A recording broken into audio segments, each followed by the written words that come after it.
Hello bass family and welcome to Everything Bass. Today we're going to do Arpeggio Sequencing 3, which is dominant 7 arpeggios.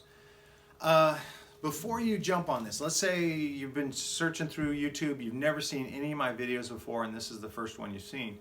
I would strongly encourage you to do a couple things. One is go back, if you don't know how to play a dominant 7 arpeggio just regularly, go back and search out on my channel dominant 7 arpeggio.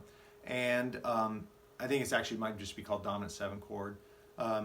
Look at, remind yourself how to play it, or if you don't know, learn how to play it, and then go to this, because this is kind of the next level. It's something to do once you've done that basic foundational work.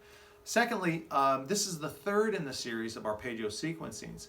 So, it probably behoove you to go back through and go, arpeggio sequencing 1, major 7 chords, arpeggio sequencing 2, minor 7 chords, and then this one.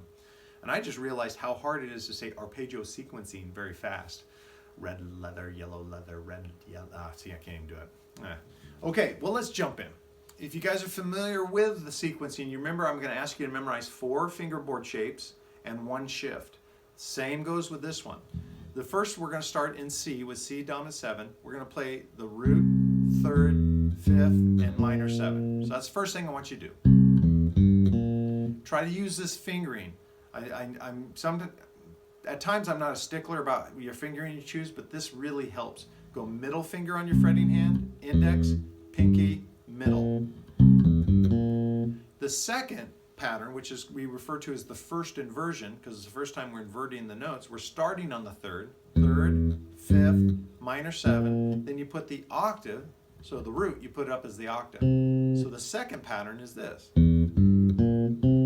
So first pattern, second pattern, root inversion, first inversion.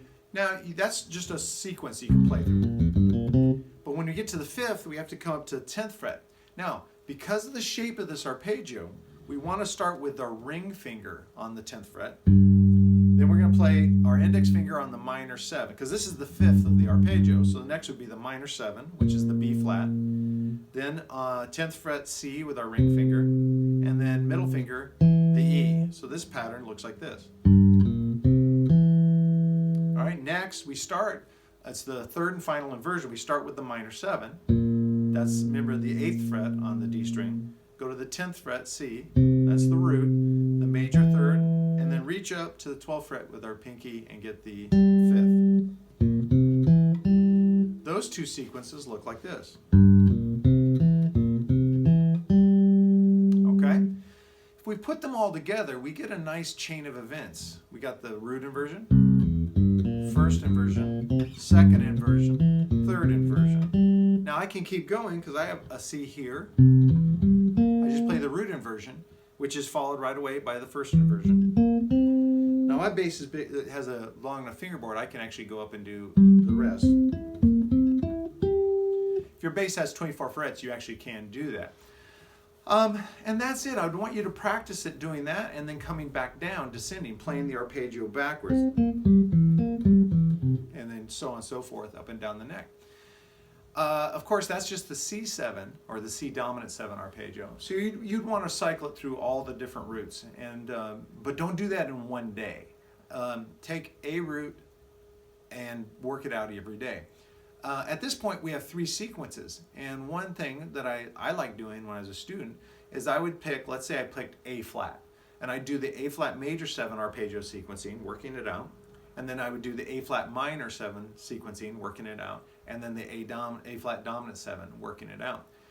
In each case, what's very, very helpful is to know what the 5th of that is. So in my example of the A flat, the first thing I'd say is, oh, the 5th is E flat, because I'm either shifting on an A or E flat.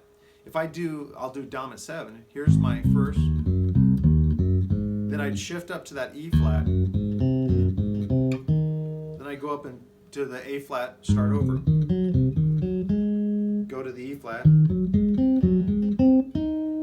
See how cool that is? That I actually, just by knowing those 2 intervals, what the actual note name of the root and the note name of the 5th is, I can chain these together and easily play the arpeggio up and down the neck.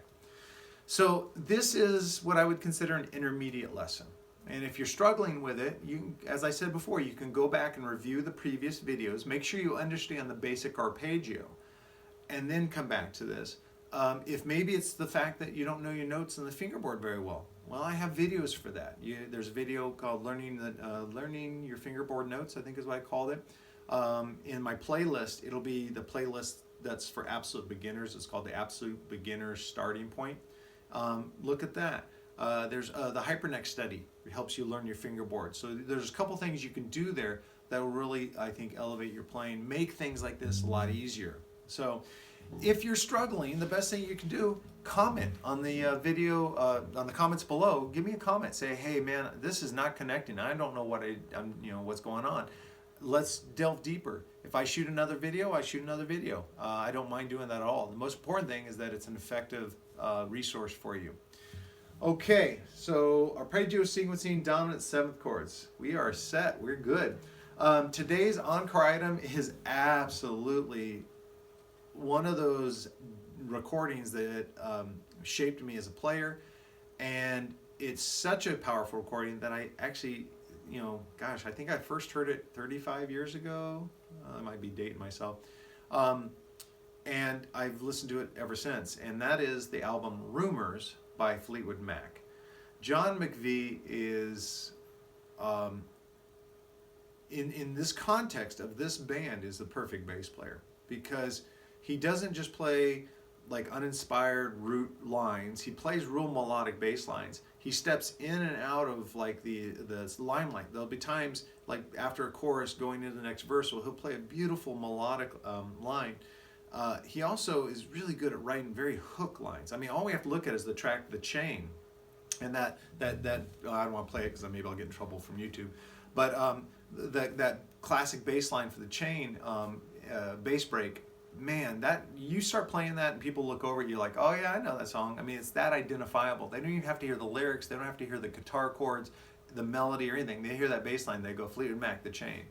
And I could just go song by song and tell you like what's great about each one, but just listen to it for yourself. John McVie, man. And it's so funny, he underplays his impact. I've read interviews where he doesn't think he's that, oh, I'm just a dumb old bass player. And it's like, no, you're not. You shaped the state of our bass. You're really such a great songwriting bass player. And I mean that, even though he might not have written the songs he played on, he crafted his bass lines with the same care and the same expertise as someone who crafts the entire song. He writes wonderful bass lines, and he's absolutely one of my biggest influences. So if you're someone who hasn't, for some reason, heard of that album, check it out. Rumors by Fleetwood Mac. Man, it will just knock your socks off. I love it. So much power. And then on the side of it, search out some documentaries. You can find them probably on YouTube about the making of that album, and realize that the band was in a lot of personal turmoil. There was a divorce going on, and there was breakups, and there was all this romantic tension from love scorned and all this thing going on, and yet they put out this powerful, or maybe not yet, but maybe because of that, they put out such a powerful album that resonates generation to generation. No matter how old you are, it seems like we all can identify with this music. I just love that album. All right, thank you so much. Let me know how it goes, working out your dominant 7 arpeggio sequencing, and let me know what you think of Rumors. Maybe it's one of your favorite albums. Share what you like about it in the comments below, or on our Facebook group, which is Everything Bass with Dale Titus. I'd love to see you join that group. All right, that's it. Please, as always, like, share, subscribe to this video channel. If you want to support the channel further and get great materials, like I think this lesson really benefits from getting the printed material, go to patreon.com/everythingbass, become a monthly subscriber, and you'll be able to download all the sheet music, and it's written in standard notation and tabs so everyone can get the information under their fingertips. The money that you invest with that subscription really helps me buy new equipment. I've got new mics now, and I'm always going to be trying to step up the quality of my videos so they'll be better and better for you. Hey, thanks so much, and I will see you at the next video.